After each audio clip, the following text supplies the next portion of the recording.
Respiratory viruses like influenza and coronaviruses have caused some of the deadliest pandemics. With new threats always on the horizon, we need better ways to prevent and control future outbreaks. Pigs are in fact very similar to humans and can help us tackle viruses. Pigs are an excellent model to studying influenza. They have many biological, anatomical, physiological similarities to humans. They are infected by similar influenza viruses as those infecting humans, and they have very similar clinical symptoms, and they fight influenza like humans. The respiratory tract, the nose, the mouth, the lung, is incredibly important for protection against influenza and other respiratory pathogens, and white blood cells, which are localized in the respiratory tract and are called tissue-resident memory cells, are crucial for protection. Well, the immune system is one of the most fascinating systems within our bodies, I would say.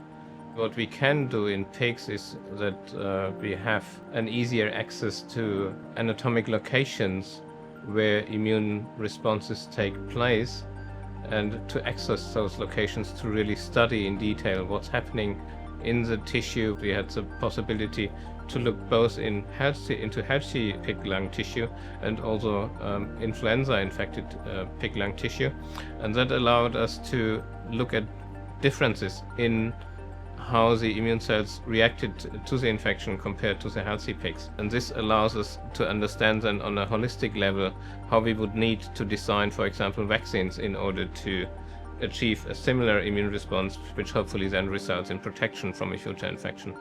I'm Sarah Gilbert, Professor of Vaccinology at the Pandemic Sciences Institute at the University of Oxford, and I'm working in collaboration with Elmer Chillian at the Pirbright Institute, studying flu vaccines in pigs. Pig models are really useful so that we can test vaccines before we use them in humans and have a much better understanding before we start our clinical trials.